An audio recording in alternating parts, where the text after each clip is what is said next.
Okay, you probably remember the basics from biology class, right? Gregor Mendel and his pea plants, simple, clean rules of inheritance. But what if I told you that was just the opening chapter? It turns out genetics is packed with incredible plot twists and exceptions that paint a way more interesting picture of how life works.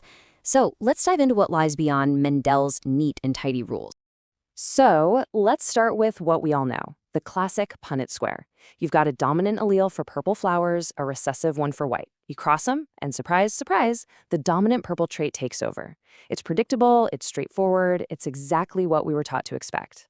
But here's the thing. That simple, clean outcome, it's not the whole story. Not even close. What happens when those genetic rules start to bend a little? Or what if they just straight up break? Well, that's where things get really interesting. Our first stop on this journey is a situation where alleles decide not to play by the winner-takes-all rulebook. Instead of one allele totally steamrolling the other, we get to see what happens when they're actually forced to share the spotlight. This brings us to something called incomplete dominance. And instead of one allele just masking the other, they kind of meet in the middle. The best way to think about it is like mixing paint.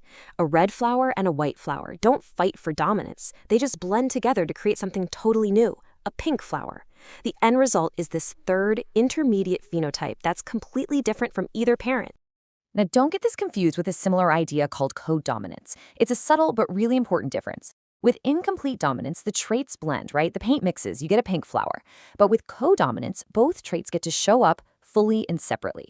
Think about a black and white spotted cow. You don't get a gray cow. You get a cow that's both black and white. It's not a blend, it's more like a partnership.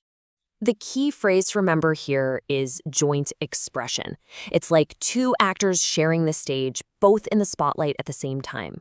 Neither one is backing down, and they both make their presence known. And one of the coolest examples of this is running through our own veins. Yep, I'm talking about the ABO blood group system. The alleles for type A blood and type B blood are both dominant. So what happens when a person inherits both of them? Well, neither one wins. Instead, you get type AB blood, where your red blood cells are expressing both A and B antigens at the same time. It is a perfect real-world example of codominance in action. All right, so we've seen that alleles can have some pretty complex relationships. But what about the genes themselves? Because genes don't operate in a little bubble. They're part of a huge, intricate network, and sometimes one gene has the power to just completely silence another one. This wild phenomenon is called epistasis. It's basically when one gene can hit the mute button on a totally different gene. A great analogy is a master power switch in your house. It doesn't matter if you have a brand new top-of-the-line light bulb in your lamp. If that main switch in the basement is off, you're not getting any light. Period. Let's look at how this plays out in mouse coat color. It's a two-step process. First, you need a working gene B to produce any pigment at all. If that's working, then gene A comes in and decides how to distribute that pigment, creating that classic grayish agouti pattern. But what if step one goes wrong? Well, if a mouse has two broken copies of gene B, what we call the BB genotype, it just can't make any pigment. The mouse is albino.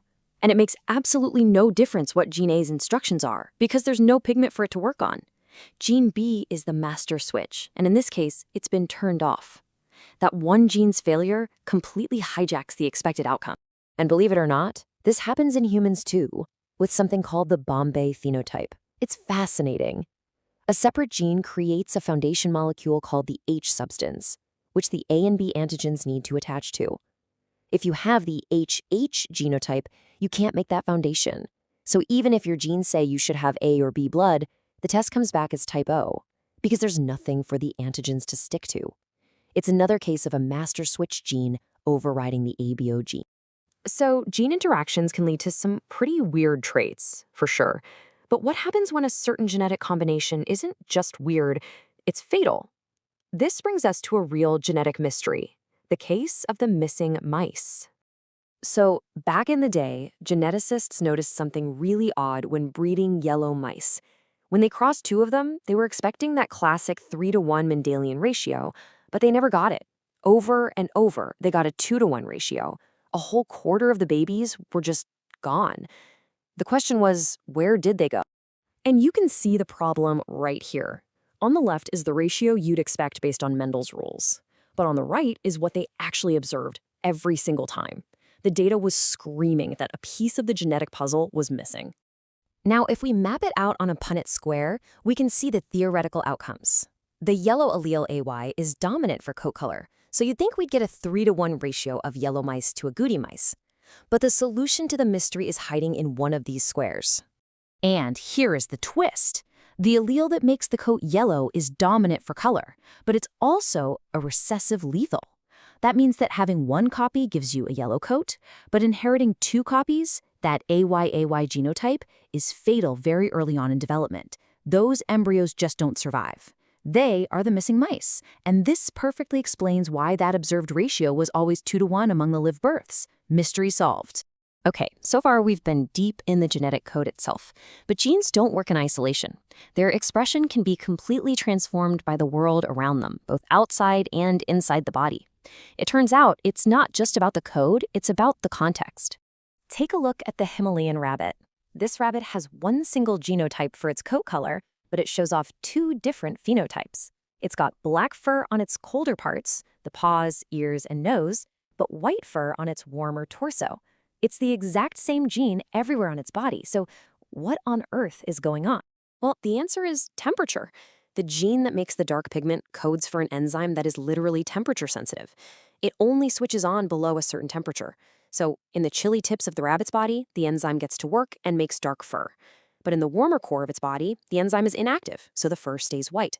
The environment is acting like a light switch for the gene. And the body's internal environment matters just as much. Let's talk about pattern baldness. The gene for it isn't even on a sex chromosome, but its expression is massively influenced by hormones. Check out the heterozygous BB genotype. In a male's hormonal environment, that genotype leads to baldness. But in a female, that exact same genetic code does not. The genes are identical, but the internal context completely changes the outcome. So let's bring it all home. The big takeaway here is that inheritance is so much more complicated and beautiful than that simple story we learned in school. We've seen that alleles can blend together or share the stage. We know that some genes can act like master switches, overriding others completely. Some genetic hands are unwinnable, they're just lethal. And maybe most importantly, the final result is often a delicate dance between our DNA and the world it lives in.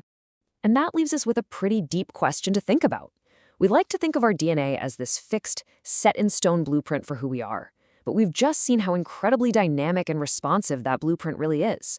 So if our biology is in a constant conversation with our environment, what does that really say about that old debate between nature and nurture? Maybe the line between the two is a lot blurrier than we ever thought.